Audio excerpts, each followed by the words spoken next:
কৃষ্ণ কলি আমি তারে বলি। কালো তারে বলে গায়ের লোক। মেঘলা দিনে দেখেছিলেম মাঠে কালো মেয়ের কালো হরিণ চোখ। ঘোমটা মাথায় ছিল না তার মোটে, মুক্ত বেনি পিঠের পরে লোটে। কালো তা সে যতই কালো হোক, দেখেছি তার কালো হরিণ চোখ। ঘন মেঘে আধার হলো দেখে ডাকিতেছিল শ্যামল দুটি গায়।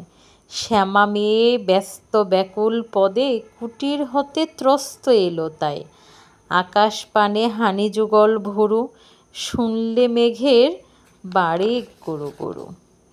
কালো তা সে যতই কালো হোক, দেখেছি তার কালো হরিণ চোখ।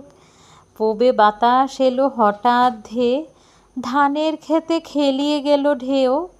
আলের ধারে দাঁড়িয়ে ছিলেম একা, মাঠের মাঝে আর ছিল না তো কেউ। আমার পানে দেখলে কিনা চেয়ে, আমি জানি আর জানে সেই মেয়ে। কালো তা সে যতই কালো হোক, দেখেছি তার কালো হরিণ চোখ। কৃষ্ণকলি আমি তারে বলি। এমনি করে কালো কাজল মেঘ জ্যৈষ্ঠ মাসে আসে ঈশান কোণে। এমনি করে কালো কোমল ছায়া আষাঢ় মাসে নামে তমাল বনে।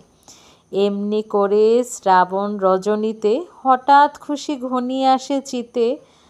কালো তা সে যতই কালো হোক, দেখেছি তার কালো হরিণ চোখ। কৃষ্ণকলি আমি তারে বলি।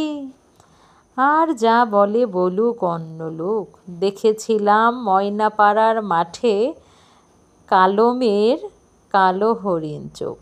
মাথার পরে দেয়নি তুলে বাঁশ, লজ্জা পাবার পায়নি অবকাশ। কালো তা সে যতই কালো হোক, দেখেছি তার কালো হরিণ চোখ।